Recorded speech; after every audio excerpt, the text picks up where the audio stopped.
Hello दोस्तों, नमस्कार। स्वागत है आपके अपने YouTube channel tricky math CSR पर। दोस्तों, अभी हम डिस्कस करने जा रहे हैं मैथ से रिलेटेड सभी इम्पोर्टेंट टॉपिक का, जो सभी एग्जाम की दृष्टि से इम्पोर्टेंट है। आइए शुरुआत करते हैं। इनसे पहले मैं बता लेना चाहता हूं साथियों कि अगर आप चैनल पर फर्स्ट बार आए हैं तो चैनल को सब्सक्राइब जरूर करें, और वीडियो अगर आपको पसंद आता है तो इसको लाइक ज़रूर करिए। आइए शुरुआत करते हैं।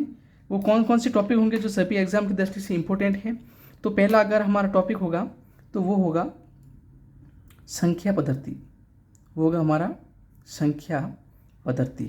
नेक्स्ट की बात करें तो नेक्स्ट होगा हमारा सरलीकरण। सरलीकरण। नेक्स्ट की बात करें तो वो होगा हमारा एलसीएम, एचसीएफ। नेक्स्ट की बात करें तो वो होगा हमारा लॉस एंड प्रॉफिट, लाभ और हानि, लाभ और हानि। नेक्स्ट की क्वेश्चन बात करें तो वो होगा हमारा एवरेज, यानी कि औसत, औसत। नेक्स्ट की बात करें तो वो होगा हमारा अनुपात, समानुपात, अनुपात और समानुपात। नेक्स्ट होगा हमारा प्रतिशत। प्रतिशत का भी अच्छा रोल रहता है सभी एग्जाम की दृष्टि से। नेक्स्ट है साझेदारी। साझेदारी, दो भागों का हिस्सादारी या साझेदारी। नेक्स्ट की बात करें तो वो होगा हमारा साधारण ब्याज। साधारण ब्याज, सिंपल इंटरेस्ट, साधारण ब्याज एंड कंपाउंड इंटरेस्ट, चक्रवर्ती ब्याज, साधारण ब्याज और चक्रवर्ती ब्याज। नेक्स्ट की बात करें तो नेक्स्ट होगा हमारा पाइप और टंकी, पाइप और टंकी। नेक्स्ट होगा समय और दूरी, समय और दूरी, टाइम एंड डिस्टेंस। नेक्स्ट होगा हमारा समय, काम और मजदूरी, समय, काम और मजदूरी। नेक्स्ट होगा हमारा नाव और धारा, नाव और धारा। नेक्स्ट होगा हमारा वो होगा हमारा आयु से रिलेटेड, एज से रिलेटेड, आयु से, आयु संबंधी क्वेश्चन से। नेक्स्ट होगा हमारा वो होगा अपना क्षेत्रफल, क्षेत्रफल का। और नेक्स्ट होगा हमारा वो है ग्राफ से रिलेटेड। और नेक्स्ट होगा और त्रिकोणमिति। त्रिकोणमिति का भी सभी एग्ज़ाम की दृष्टि से इम्पोर्टेंट है, क्योंकि 10th लेवल तक तो त्रिकोणमिति रहती है, तो त्रिकोणमिति का भी इसमें अच्छा रोल रहता है सभी एग्ज़ाम में। और नेक्स्ट हो जाएगा हमारा समय परीक्षण, घड़ी वाला समय परीक्षण, ये भी इम्पोर्टेंट टॉपिक है। और नेक्स्ट की बात करूँ तो हमारा ये हो जाएगा, एक और भी टॉपिक है वो है कैलेंडर।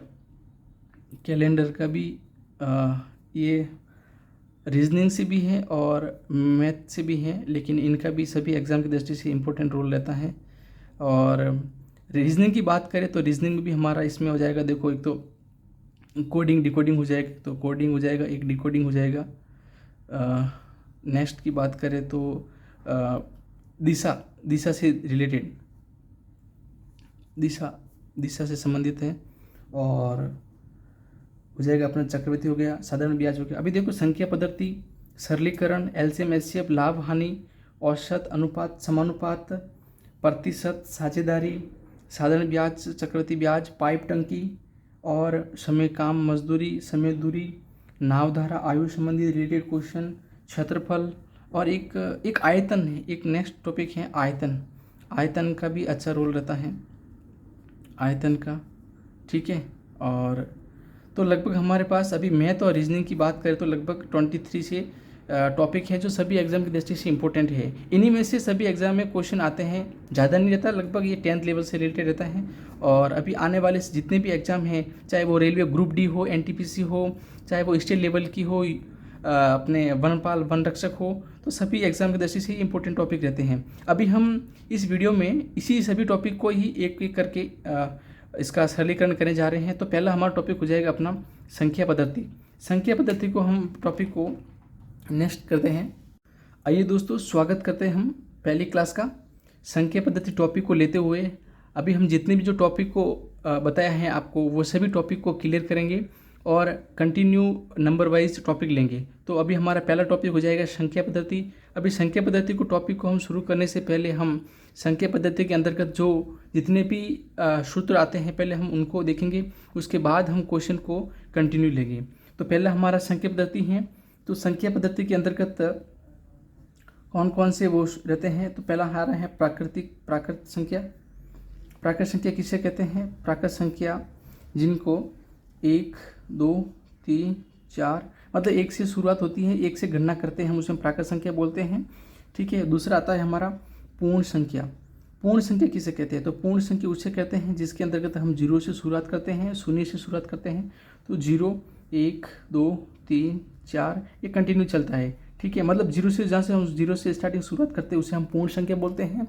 नेक्स्ट हमारा हो जाएगा वो हो जाएगा सम संख्या। सम संख्या किसे कहते हैं? देखिए सम संख्या हम उसे कहते हैं जिसके अंतर्गत हमारा 2 का भाग जाता हो, मतलब जिसके संख्या को हम 2 से डिवाइड कर सकते हैं, जैसे 2 4 6 8 10। अभी ये सभी 2 से रिलेटेड हम इसको डिवाइड कर सकते हैं। तो सम संख्या उससे कहते हैं जिससे हम 2 से भाग जाता है, पूर्ण रूप से भाग जाता है। नेक्स्ट बात करते हैं। तो नेक्स्ट बात आता है हमारा अभाज्य संख्या। अभाज्य संख्या।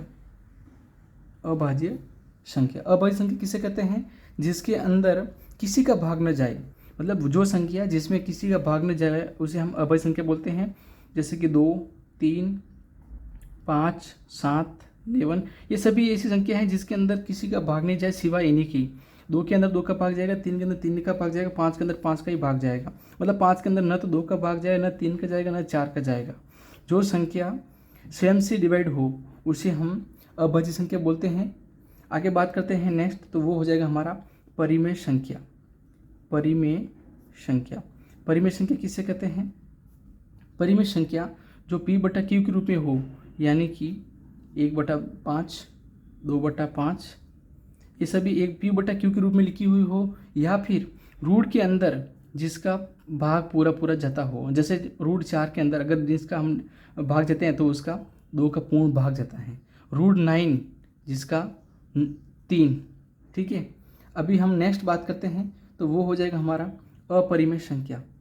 अपरिमेय संख्या। अपरिमेय संख्या किसे कहते हैं? जो संख्या का रूट में पूरा भाग नहीं जाता हो, जैसे कि रूट 2 रूट 3 रूट 5। अभी इसका क्या है? इनका पूर्ण रूप से भाग नहीं जाता है। ठीक है। आगे बात करते हैं हम नेक्स्ट स्थानीय मान। स्थानीय मान और जातीय मान ये क्या है? देखिए तो स्थानीय मान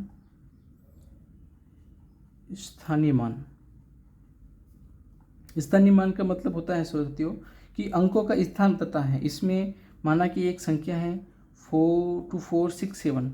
ठीक है। तो अब इसमें से पूछ ले कि इसका स्थानीय मान क्या है। मतलब 4, माना कि एक क्वेश्चन है कि 4 का स्थानीय मान क्या है। 4 का स्थानीय मान क्या है?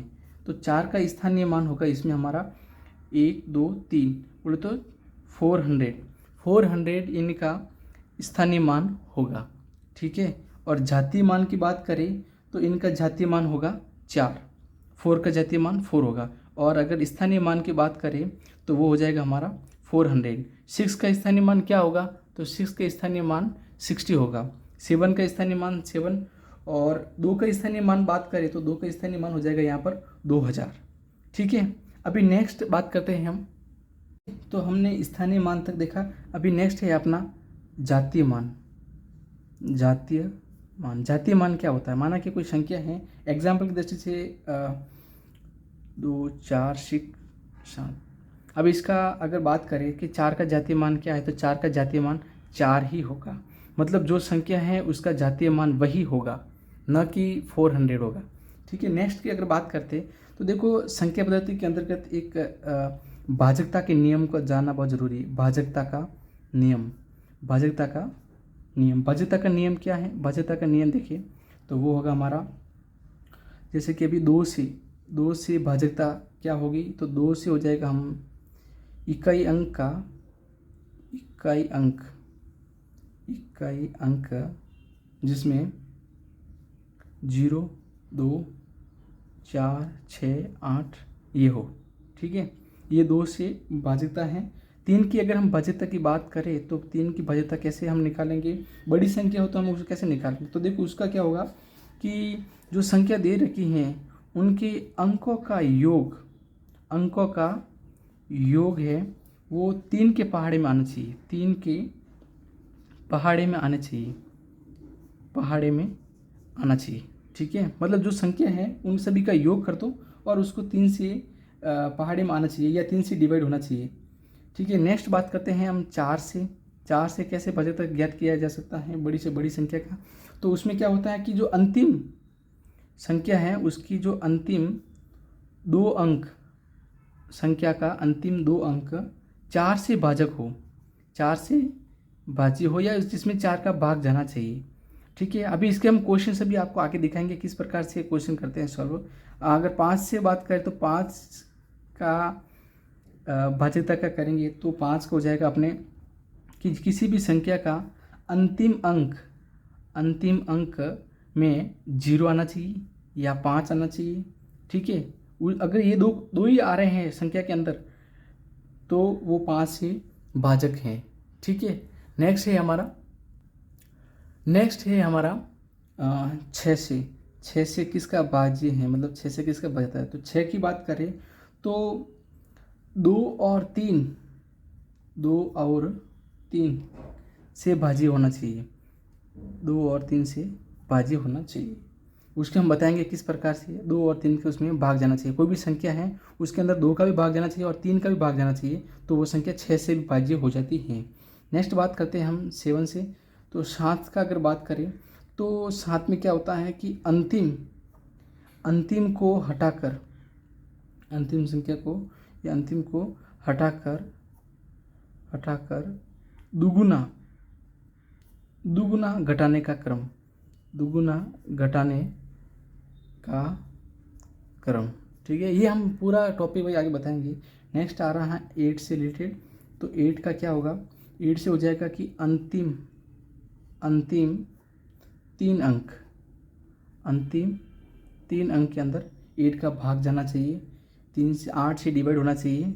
जो संख्या दे रखी है उसके सबसे पीछे वाले जो 3 अंक है उसमें 8 का भाग जाना चाहिए तो वो पूरी संख्या 8 से डिवाइड हो जाएगी। ठीक है, नेक्स्ट बात करते हैं 9 से।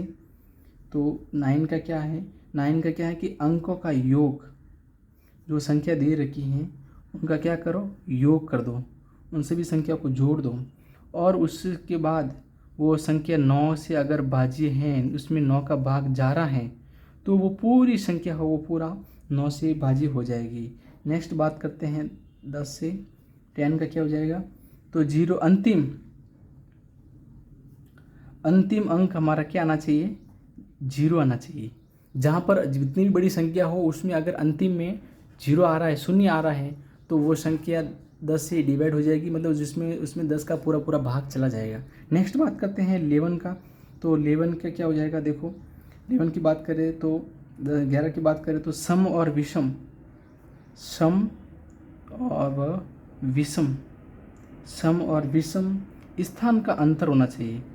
स्थान का अंतर होना चाहिए, जैसे कि एक तो हो जाएगा 0, 11, 22, ये सब उसमें डिफरेंस आना चाहिए। मतलब सम को संख्या को जोड़ दो और विषम संख्या को जोड़ दो, उसके अंदर दोनों के अंदर अगर माइनस करो तो या तो 0 का आना चाहिए, 0, 11, 22, अगर वो डिफरेंस आ रहा है तो वो 11 से डिवाइड है। ठीक है, अभी हम इन सभी को जितने भी ये आपको लिखा गया है सूत्र या इनसे रिलेटेड, इन सभी को हम सभी क्वेश्चन के अंदर फॉर्मूला में यूज़ करेंगे। तो आइए शुरुआत करते हैं।